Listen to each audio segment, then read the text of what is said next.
সিসিটিভির ফুটেজে দেখা যায় কোমরের বেল্ট জানালায় ঝুলিয়ে থানার ভিকটিম সাপোর্ট সেন্টারে আত্মহত্যার চেষ্টা করছেন এক যুবক।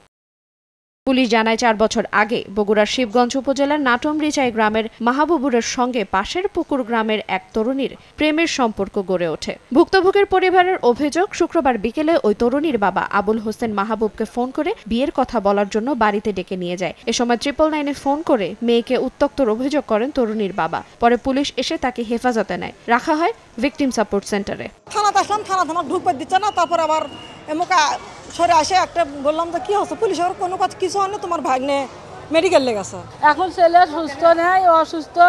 আমার ছেলের সুস্থ চাই, আমি গরিব মানুষ, নিজের কাজকর্ম করে খাই, আমি ভালোভাবে সুস্থ চাই, আমার ছেলে কিচ্ছু নেই বাড়ি।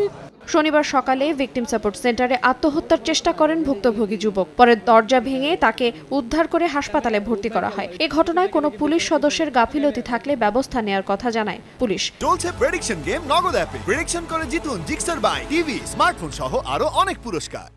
শিবগঞ্জ থানা পুলিশ এই তরুণের বাবা মাকে রাতের বেলায় যোগাযোগ করেছিল, অনেকবার অনুরোধ করেছিল যে তারা যেন এসে তার সন্তানকে তাদের কাছ থেকে নিয়ে যায়, কিন্তু তার বাবা মা তার পুলিশের আহ্বানে সাড়া দেয়নি। আজকে সকাল অবধি তারা থানায় আসে নাই। এর পরবর্তীতে এই ঘটনাটি ঘটে যায়। মাহবুব বর্তমানে শহীদ জিয়াউর রহমান মেডিকেল কলেজ হাসপাতালে সার্জারি বিভাগে চিকিৎসাধীন। সময় সংবাদ, বগুড়া।